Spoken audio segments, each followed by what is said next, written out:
Hello there, and welcome back. We are on page 66 of the student text, and I have drawn a chart, a matrix chart, for us to look at that will compare and contrast invertebrates and vertebrates. And so let's first of all look at what this means. Invertebrates, and I'm here on this part of the chart. The invertebrates are here, the vertebrates are down here. So invertebrates have no backbone and no spinal cord. So all of the animals that we're going to talk about above this line that divides have no backbones. And then we'll look at the vertebrates down on the bottom half. Okay, the first group of invertebrates, and I'm going to zoom right in here, are porifera.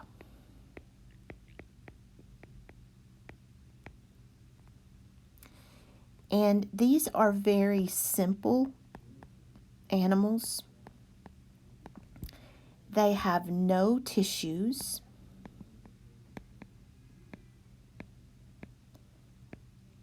Organs, or symmetry. So we can't draw one of those symmetry lines in this group of animals. And an example of this type of animal is a sponge. And you maybe don't realize this. Let me see if I can find a picture. That a sponge is a living thing. We use these for to clean our kitchens and all that stuff, but they're living creatures. And here are some pictures of sponges, the porifera, in real life. They're beautiful structures. So there are lots of different types of sponges. They're animals that live in the sea. Very, very simple creatures. Okay, the next word is a little bit tough to pronounce. Let me spell it for you, and then I'll give you the sound spelling. In this one, the C is silent. So we would say Cnidarians.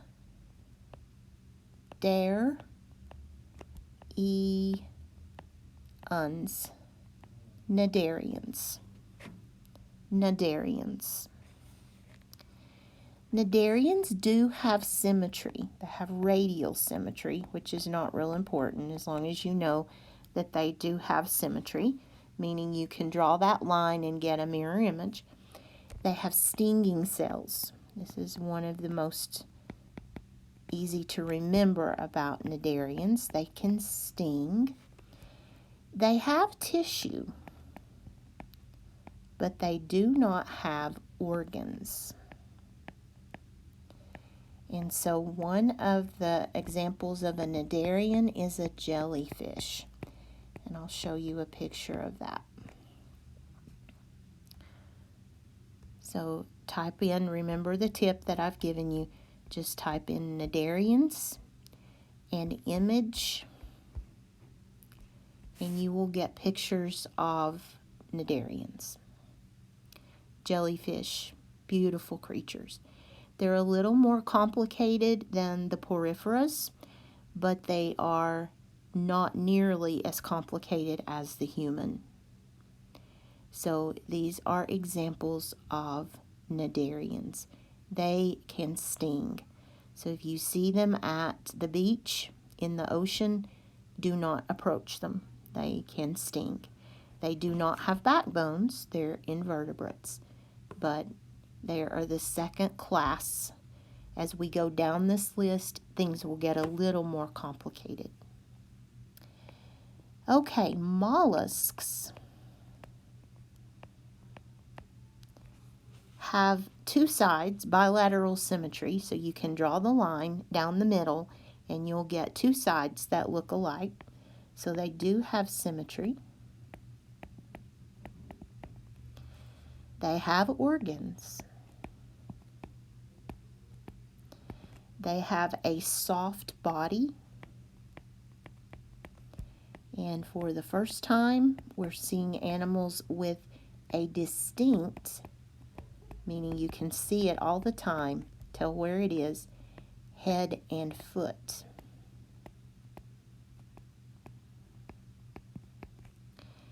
And some examples of mollusks are clams and squid. So let's take a look at those. Again, I'm going to come to my search bar, and this works no matter which engine you're using.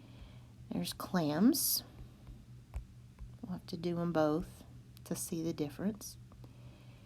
Here is an image of clams, and those look like food because lots of people eat those, but those are part of the mollusk family. And let's do a search for squid image, or you could just ask Siri if you have. Here's an image of a squid, and again, those are food sources people eat. Those are ugly creatures to me, but they're fascinating. Squid. Okay, moving down, we have the annelids. You do not need to memorize all this, guys. Please do not do that. It is just practice in reading a table. These have segmented bodies, and I'm going to show you a picture of what that means. So bear with me just a minute. They do have symmetry, and this is interesting. They have a closed circulatory system. So they have vessels, vascular. And the best example I can give you is the one the book gives you. This is an earthworm. So let's take a look at a picture of an earthworm and see what segmented means. Sorry, that's the wrong button. Earthworm image. And I'm going to try to zoom in here. I don't know how well this will work. I guess this one's probably the best one. Segmented means that it's pieced together. So an earthworm's body has several sections. Here's one that you can see. There's this joint there in the middle, and they're pieced together. That makes them part of the family of annelids. Okay. I remember looking for those to go fishing with my grandpa. All right, arthropods. And here is a morpheme. There are two morphemes here. I want you to highlight arthro, which means joint, and pod is foot. So arthropods have foot joints. They have a segmented skeleton, so they have different pieces of their body.